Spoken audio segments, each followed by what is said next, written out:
इस्तकबाल है, स्वागत है, सबको नमस्ते है।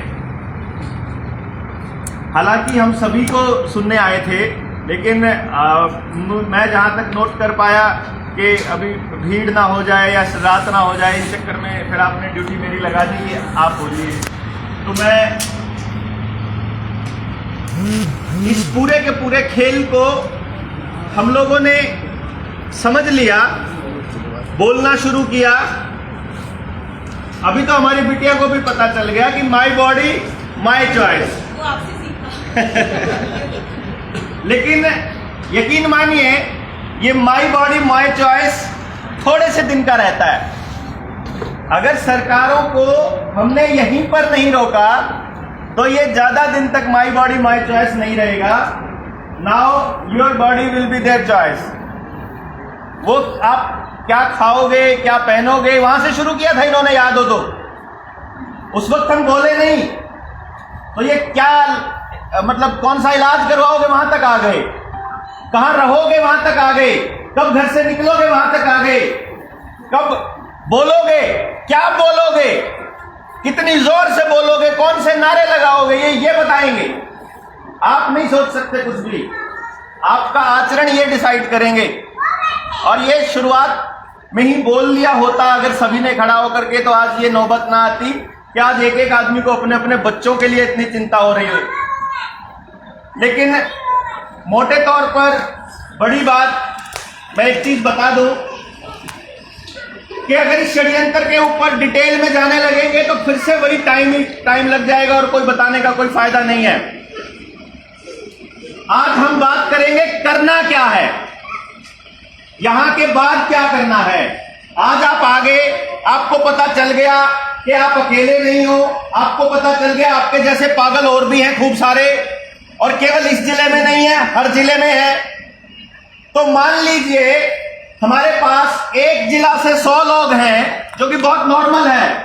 आप ये देखिए गुड़गांव में 100 लोग तो हम लोग बैठे ही हुए हैं, और मुझे पूरा यकीन है कि एक आदमी के सर्कल में 2-2 लोग ऐसे भी होंगे जो आज किसी कारणवश नहीं आ पाए। किसी की ड्यूटी लगी है, कोई नौकरी लगा था, मतलब यहाँ पे नौकरी करता था, वो अब अपने घर गया हुआ है सैटरडे संडे करके, या कोई वीकेंड मनाने गया है, सो बात है। तो आप मान के चलिए कि अगर 2000 मतलब 100 ये हो गए, 200, 300 आदमियों को कैलकुलेट करके मैं ये कहता हूं 22 जिले हैं हमारे पास, तो 6600 आदमी हो गए हमारे पूरे हरियाणा में। मैं ये कहता हूं कम से कम क्या नंबर है ये, 6600 आदमियों का, तो 6000 आदमियों का नंबर दो। जबकि बहुत से नम लोग तो इसलिए नहीं आते, वहां तक आवाज नहीं जाएगी। धर्मवीर आवाज नहीं जाएगी वहां तक, यहीं बैठना पड़ेगा आपको। ये चलन लग रहा है, इधर भी चलन लग रहा है। अच्छा, तो मेरे को ज्यादा जोर से बोलना पड़ेगा भाई, यहीं आके बैठ। तो 6600 आदमी अगर मान लीजिए हमारे पास हो जाते हैं, और हम उसको नीचे डाउनग्रेड करके हम ये बोलते हैं कि हमारे पास केवल 5000 आदमी वो हैं जो अपने बच्चों के लिए, अपने शरीर के लिए, अपनी आत्मा को बचाने के लिए लड़ने की हिम्मत रखते हैं। तो मैं इतना श्योरिटी के साथ कह सकता हूं कि 5000 परिवारों के ऊपर आंख मतलब डालने का, नजर डालने का मतलब इनका हौसला नहीं हो सकता, इनकी औकात नहीं है इतने लोगों के साथ बात करने की। मैं तो कहता हूं 100 आदमियों की भी नहीं है। कितने आदमी थे तुम लोग वहां पे सुशील? 101 आदमी होंगे, 40-50 लोग भी रह जाते थे। ये आप सोचिए, इतना बड़ा प्रशासन 50 लोगों को नहीं हिला पाया वहां से। और चंडीगढ़ के इतिहास में पहली बार ऐसा हुआ था कि थाने के सामने धरना लगाओ, पहली बार पूरा चंडीगढ़ 1966 से लेके आज तक, क्योंकि वहां पे धरने के लिए अलग जगह है। फैसले की बात आती है तो जो है आपने लेके 50 नहीं थे, वो 50 लाख थे। 50, मैं वही कह रहा हूँ। हाँ, वो चल रहा था। मैं ये कह रहा हूं आपको कि मान लीजिए आज से हम लोग यहां से ये प्रण लेते हैं कि डिस्पाइट ऑफ ऑल मतलब adversities and difference in opinion, आप लोग किसी भी संगठन से हो, किसी भी विचारधारा से हो, किसी भी गांव से हो, देहात से हो, अनपढ़ हो, पढ़े लिखे हो, बिजनेसमैन हो, नौकरी वाले हो, रिटायर्ड हो, बेरोजगार हो, हार्डली मैटर्स, लेकिन आपकी आत्माएं जागी हुई हैं, आप जागे हुए लोग हो। आज हम यहां से एक प्रण लें अगर पहले नंबर पे, तो कि इन 100 लोगों में से अगर किसी की तरफ भी प्रशासन ने आंख उठाई के देखा तो आंख निकाल लेंगे प्रशासन की, छोड़ेंगे नहीं उसको किसी भी हालत में। मतलब ये मान के चलिए कि आप में से किसी के साथ गलत होते हो, बाकी कोई आदमी घर पे नहीं बैठेगा। एक तो आप लोगों ने ये काम करना है।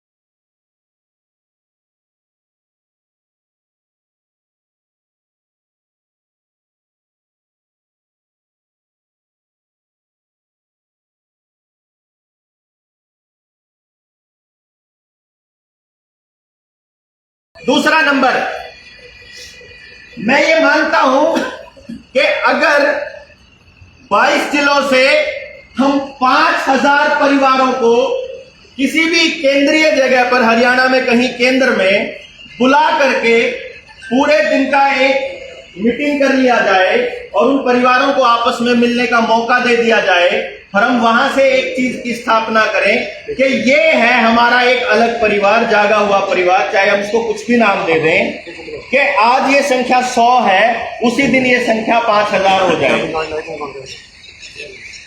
ये अगला स्टेप है हमारा, कि जैसे ही हमारे सारे जिलों की मीटिंग पूरी होगी, उसके बाद हम एक मीटिंग रखेंगे सारे जिलों से अलग अलग लोगों को बुलाने की।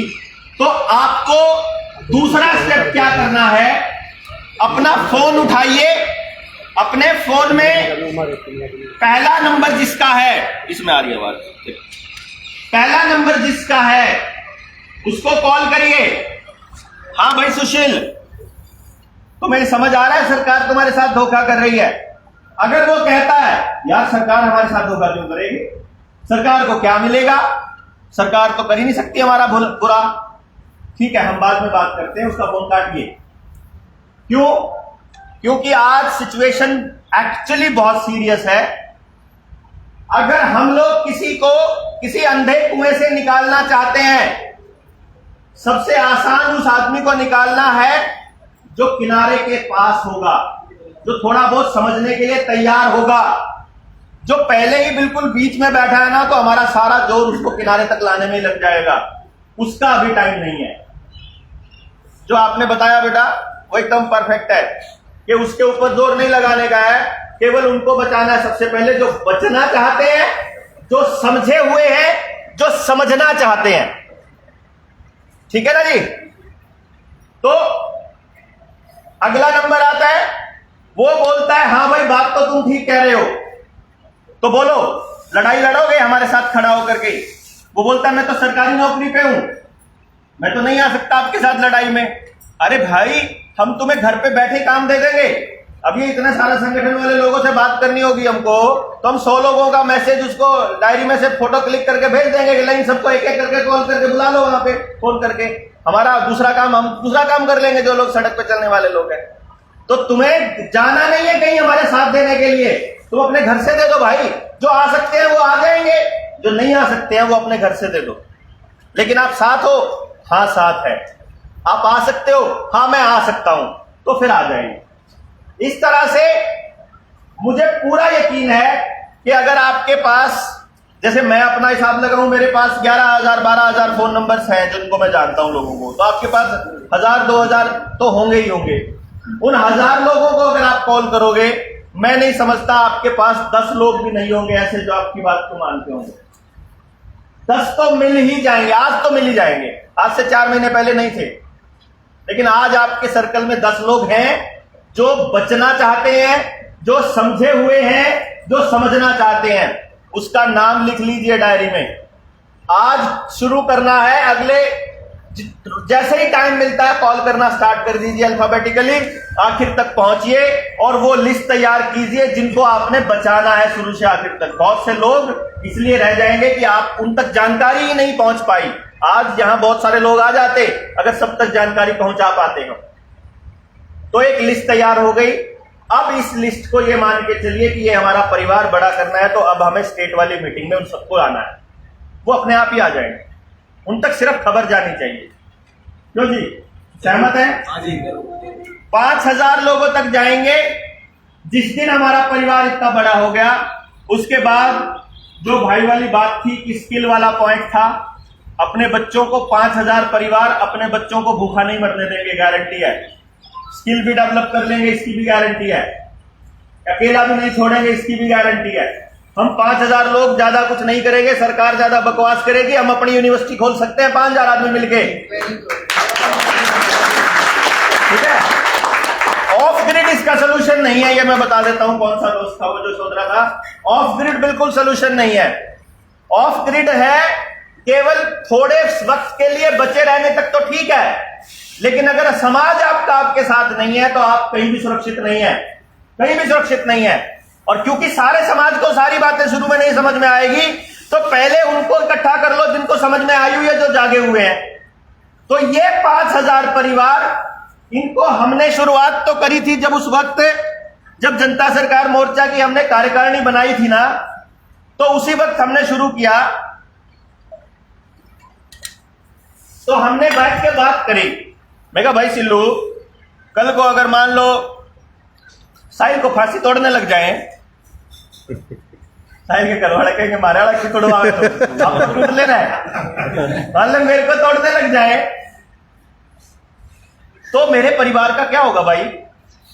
तो एक काम कर लेते हैं, हम 21 लोग शपथ ले लेते हैं कि अगर हमारे में से किसी एक को 20 लड़ाई के दौरान कुछ हो जाता है तो उसके परिवार को अकेला नहीं छोड़ेंगे।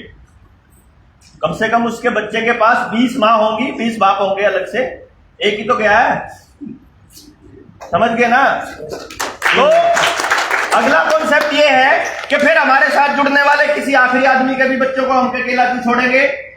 तो उस दिन वहां से, यहां से उस दिन वो जो स्टेट कार्यकारिणी की मीटिंग होगी, वहां से चालू होगा कि जितने लोग जुड़ेंगे सारे के सारे प्रदेश प्रधान होंगे, जितने लोग जुड़ेंगे सारे के सारे एक परिवार का सदस्य होंगे, और वहां से शपथ ली जाएगी कि ये जो 5000 लोग जागे हुए हैं, ये बिना किसी स्वार्थ के आज के वक्त सरकार के खिलाफ बोल रहे हैं, तो इनको अगर जिंदगी में कभी कुछ हो जाता है, चाहे इनको जिंदगी भर के लिए जेल हो जाए, 5000 के 5000 नहीं कर सकते ये जेल में, 10 को कर देंगे, 5 को कर देंगे, लेकिन हम बेचिंत होंगे कि भाई हमारे पास बाहर जो है ना इतना बड़ा परिवार बैठा, कोई टेंशन नहीं है, हमारे बच्चों को अपने आप संभाल लेंगे, अपनी को रोड़ा ही नहीं है। फिर दिल खोल के छाती अड़ा के लड़ेंगे, आ जाओ तुम लोगों को किसको हिम्मत है। यही परिवार ही तो कमजोर बनाता है ना आदमी को। आपको भी लड़ने लगे तो परिवार ही बोलेगा जी हमारा क्या होगा, इसको कुछ हो गया तो परिवार, बच्चों का क्या होगा, तो बड़का ना भाई परिवार देखेगा भाई, फिर और जब किसी का और का होगा तो फिर हम देखेंगे भाई। जो बच्चे रह जाएंगे उनकी जिम्मेदारी है उनके परिवार को संभालना। ये हमने अगला कॉन्सेप्ट सोचा है। फिर ना हमारा, फिर आप जब अगर हम, मतलब क्या होगा, हमें समाधानों पे काम करना है बेसिकली। गालियां देना सरकारों को, आंदोलन करना, मौजूदा सरकार व्यवस्था को खराब कर देना बहुत आसान है, सरकारें गिरा देना बड़ा आसान चीज होती है। कल को जब हम लोग थोड़े मजबूत होने लगेंगे तो वही ये अंतरराष्ट्रीय ताकतें आ जाएंगी पूछने के लिए बताओ क्या चाहिए। और कल को फिर आने वाले टाइम में अगर आपने जैसे बोल दिया कि आपकी बातों से मुझे लगा कि भाई देवेंद्र बुलारा 4 बार 5 बार दे दिया, देवेंद्र बुलारा अहंकार में एक दिन इतना चौड़ा हो जाए कि कल को वो आपकी भावनाओं को फिर बेच जाएगा, तो फिर क्या करोगे? फिर ठगे हुए महसूस करोगे। हमेशा से होता है ऐसा, आपके साथ, सबके साथ ऐसा होता है और आगे भी ऐसा ही होगा। मैं ये बता रहा हूं, इसलिए क्यों बता रहा हूं? क्योंकि हम लोगों ने सोचा कि मौजूदा व्यवस्था को भगा करके बचाया जा सकता है देश को। याद करिए रामदेव का आंदोलन, अन्ना का आंदोलन, आप लोगों को अच्छी तरह से याद होगा, इन बच्चों को नहीं याद होगा। उस वक्त हमारे दिलों में ऐसा जोश था कि बस इन चोरों को भगा दो, देश बच जाएगा। आज पता लगेगा तो डाकू आ गए चोरों को भगा के। आज ऐसा फील हो रहा है कि इन डाकुओं को भगा दो, देश बच जाएगा। इनको भगा के देश नहीं बचेगा। देश बचने का एकमात्र तरीका है कि जो आखिरी आदमी है, जो गांव में बैठा है, जो अनपढ़ आदमी है, उसको भी ये एहसास होना चाहिए कि जो तुझे वहां भेजना है, जो तुझे भेजता है, वो नौकर होता है, आज मालिक नहीं होता। दिक्कत यही हो गई, हमने मालिक बना के खड़े कर दिया उनको। दिक्कत ये हो गई कि वहां जाके हाथ जोड़ के खड़े हो जाते हैं, उनसे रिक्वेस्ट करते हैं देना चाहिए आदेश और रिक्वेस्ट करते हैं। तो इसीलिए जनता सरकार मोर्चा का कॉन्सेप्ट आया, परमानेंट अपोजिशन एंड पैरेलल सरकार। हम बताएंगे तुमको बिना सरकार में बैठे कि तुमको क्या करना है। यहां से आदेश पारित होगा, जनता सरकार मोर्चा आदेश देता है कि कल से ये टोल नहीं देगा, क्योंकि इस टोल का पैसा पूरा हो चुका है। भैया एक टोल, एक सड़क के ऊपर खर्च हुआ है 100 करोड़ रुपया, और तुम लोग लूट चुके हो 1800 करोड़ रुपया वहां से। कोई हिसाब किताब नहीं है वहां पे। क्यों डिजिटल बोर्ड नहीं लगता है कि सुबह से लेकर रात तक कितनी गाड़ियां गुजरती हैं और कितना टोल कलेक्शन हो गया।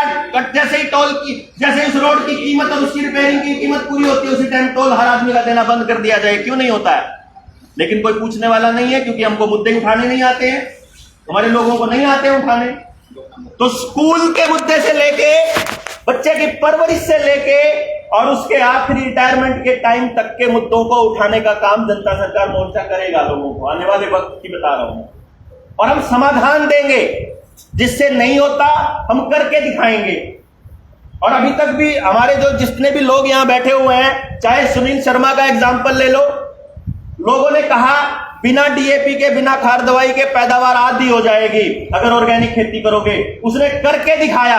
वही सप्लीमेंट आप अपने खेत के सामान से दे सकते हो, ऑर्गेनिक से एक दाना कम नहीं होता, बराबर पैदावार होती है, बिना जहर के होती है। बिना दवाइयों के शरीर को ठीक रखा जा सकता है, लोगों ने प्रूव करके दिखाया। आयुर्वेदा पे बोलने वाले लोगों ने साबित करके दिखाया कि जब इनका प्रोपेगेंडा चल रहा था कि हाँ लोग ठीक हुए अपने आप से। तो जब सारे लोग हैं हमारे पास, शिक्षा के लोग हमारे पास हैं, हमारे पास पेरेंटिंग पे बात करने वाले लोग हैं, खेती पे बात करने वाले लोग हैं, तो क्यों नहीं बना सकते हम अपने खेत को जहर मुक्त, अपनी फसलों को जहर मुक्त, अपनी शिक्षा को जहर मुक्त, अपने दिमाग को जहर मुक्त, शरीर को जहर मुक्त, समाज को जहर मुक्त करने का मतलब बीड़ा उठाने का प्लान किया था। सोचा था कि कितने लोग साथ आएंगे इस पर निर्भर करेगा।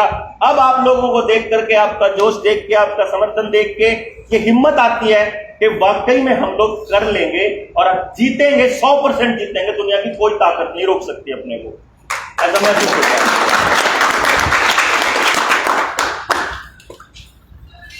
फिर हमने देखिए, ये साथ के साथ समय समय पर चलता रहेगा कि हम क्या क्या मुद्दे उठाएंगे, किन किन मुद्दों पे बात करेंगे।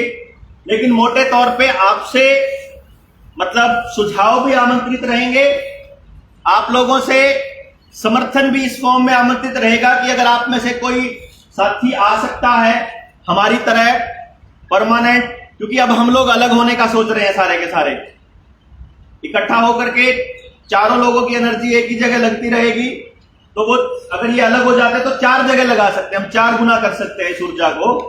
तो जितने और साथी आ सकते हैं, अपने जिले से बाहर निकल के लोगों को जगा सकते हैं, पड़ोस में जाके कर सकते हैं, वो आएंगे। साथ में एक एक आदमी को जगाने के लिए आपके लिए सारे दस्तावेज भी और मतलब वीडियोस भी, जो मैं पेन ड्राइव का जिक्र करता हूं, वो ऑलरेडी तैयार है अपने पास। तो चाहे प्रोजेक्टर लगा के दिखाना हो गांव गांव जा करके, अब वो शुरू हो जाएगा छोटा हाथी वाला प्रोग्राम। जैसे स्टेट की मीटिंग होगी उसके बाद जागृति अभियान बहुत स्पीड से बढ़ेगा। अभी तक तो लोगों को पता भी नहीं है ना, कि अभी तो हम लोगों के साथ बहुत सारी गलती क्या हो जाती है कि कोई आदमी हमारा साथ देना चाहता है, वो उस मुद्दे पर जो लगा रहे हैं ये लोग, उसके मुद्दे पर वो लिख देते हैं सीधा सीधा फेसबुक पे, फिर 30 दिन के लिए बैन, वो बात ही नहीं पहुंच पाती। अरे भाई, आधी कचरी जैसी मर्जी पहुंचाने लायक तो रखो अपने अकाउंट को।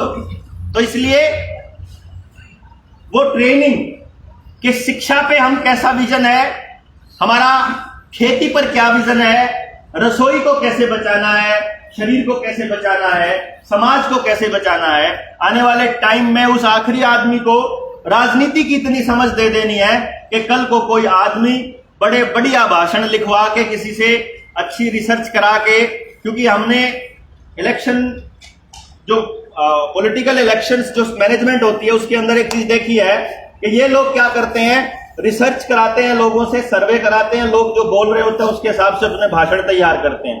लोगों को लगता है कि यार बढ़िया बात बोल रहा है, अच्छा आदमी होगा, और फिर लपेटे में आ जाते हैं। तो आने वाले वक्त में ऐसे ना आए और किसी एक आदमी को, जैसे हमने सिंपल एक ही डिसीजन लिया था कि जनता सरकार मोर्चा में जो आदमी फेमस होता जाएगा उसका डिसीजन ये होता जाएगा कि अब वो और लोग तैयार करेगा अपने जैसे। उसका सिंपल एक ही तरीका होगा कि अगर देवेंद्र बलारा फेमस हो गया फॉर एग्जांपल, तो वो कम से कम 10 देवेंद्र बलारा तैयार करेगा। अगर कोई आयुर्वेद पे उसको पता है तो वो आयुर्वेद पे कम से कम 10 आदमी तैयार करेगा। क्यों जी? बजाय इसके है ट्रेनिंग फॉर ट्रेनर्स। तो ये चलेगी। एक ट्रेनिंग हमने ट्रायल करके देखा था, हिसार, कैथल और फतेहाबाद और उधर के 5 जिलों का एक ट्रायल किया था। तो वो 2 दिन रहे थे हम लोग वहां पर, और रात में ही एक जगह पे रेजिडेंशियल। बहुत शानदार एक्सपीरियंस रहा। वहां से निकल के जाने वाले साथी कहने लगे कि जी अब तक तो ना लोग ना सवालों में घेर लिया करते थे, अब देखते हैं कौन आता है। अब हर चीज का पॉइंट टू पॉइंट टेक्निकल अगर हमारे को मालूम हो, फिर हमारी बात को काटने वाला कोई नहीं बचा। फिर तो आखिर में ना एक ही बात बच जाएगी विरोधियों के पास कहने वाली, भाई ठीक है बाकी कुछ ना कुछ तो है। जी, तो कुछ ना कुछ तो है तो रहेगा। देखो, इससे तो हम नहीं भगा सकते किसी को। फिलहाल के लिए मुद्दा एक ही है कि बिना संगठन बनाए आपको संगठित करना था।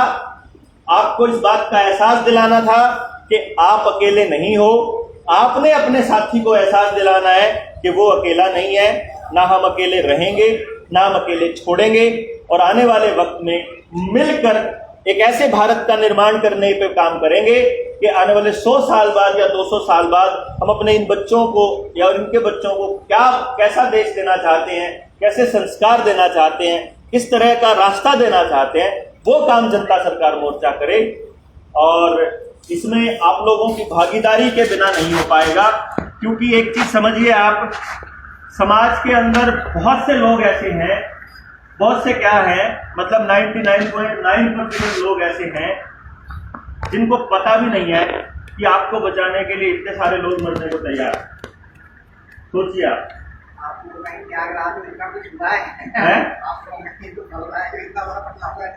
मतलब आप ये सोचिए, उनको मालूम ही नहीं है कि आज गुड़गांव में यहाँ चौधरी देवीलाल पार्क में बैठ के ये लोग ये बातें कर रहे हैं कि हम तुमको बचाने के लिए मरने को तैयार हैं। दोनों पे करते देखो, हम तो नहीं सोच सकते ऐसा, वो उनकी सोच। देखो पता क्या है, वो नरेंद्र भाई कहते होते हैं कि जिसका जैसा पात्र होता है ना, कुदरत उसको उसका दे देती है। जो लालच में धंस गए हैं, जो मतलब जिन्होंने अपने ऊपर बहुत सारे आवरण ओढ़ रखे थे, वो सब लपेटे जाएंगे, अपने आप ही लपेटे जाएंगे, वो टेंशन ही नहीं है उनकी। जो जागृत लोग हैं वो किसी ना किसी तरीके से बच के साथ आके बच ही जाएंगे। और लाखों सालों से होता ही आ रहा है, सैकड़ों सालों से यही होता आ रहा है, ये आगे भी होता रहेगा। इसमें कुछ लोगों को कष्टी झेलनी पड़ती है, और ये किन लोगों को कष्टी झेलनी पड़ती है ये वो खुद ही डिसाइड करते हैं, भाई मैं झेलूंगा। जैसे ये तो चलो अभी चल रही लड़ाई, जब मैं नौकरी छोड़ने लगा तो घर वालों ने पूछा करेगा क्या चंडीगढ़ जाके, मुझे पता नहीं। तो ये क्या तरीका है? मैंने कहा पापा अपन एक रिसर्च करिए, उसको साबित करेंगे। और जब हमें अगली पीढ़ी को कुछ देना होता है ना पापा, तो एक पीढ़ी को संघर्ष करना होता है, उसको एक पीढ़ी को तो गलाना होता है। मतलब वो तो गड़ के मिट्टी, मतलब वो तो उसने काम ही उर्वरकता करना होता है एक पीढ़ी ने। तो मैं डिसाइड किया है कि मेरे खानदान में मैं वो पीढ़ी बनने वाला हूं, मैं अपने आप को गलाने वाला हूं। तो ये तो अब आ गए, तो मरने जीने की बात तो अब आई है। मैं तो पहले ही अपना सब कुछ खत्म करके चल चुका था, घर से सभी कुछ छोड़ ही चुका था। ये तो फिर अब बिल्कुल ही इस लेवल पे आ गए हैं। तो अब आप में से जो लोग ऐसे हैं जिन्होंने अपनी जिंदगी दे भी दी होगी समाज को वाकई में, और आगे भी मतलब वो दे भी देंगे, तो वैसे लोग आ गए। अभी हम जब फरीदाबाद गए थे तो वहां डिक्लेयर हो गया कि ये है कुर्बानी दस्ता, जनता सरकार मोर्चा, ये हो गया कुर्बानी दस्ता। हम देंगे कुर्बानी भाई अपनी, ले लो तुम। अगर हमारी बलि लेने से तुम्हारा सफल होता हो तो कोई बात नहीं, लेकिन यकीन मानिए अगर हमने इतना सोच लिया ना कि जितना भी नुकसान होगा हम झेलने को तैयार है, गारंटी है हमारा कुछ नहीं होने वाला। हिम्मत ही नहीं होएगी। उनको हिम्मत इस चीज से आती है कि हम डर जाते हैं। जिस दिन हमने सीधा ऐसे छाती अड़ाली बोल दिया ना कि कर लो तुमने जो करना है, ये खड़े हैं। आपने देखा होगा वो जो सिंबल ऑफ स्लेवरी अगर कोई नहीं लगाता था, चालान वाला जिक्र हुआ, आप पुलिस वाले को ये बोल दो बैठे हैं भाई, काट ले जो तरह करना है, जेल भेज, मैं चालान नहीं कटवा रहा। जैसे ही आप बैठे उन्हें देख लेते हो यार खाली आदमी है तो जा उसको दे देता है ना ऐसे झगड़े बहुत हुए वही ना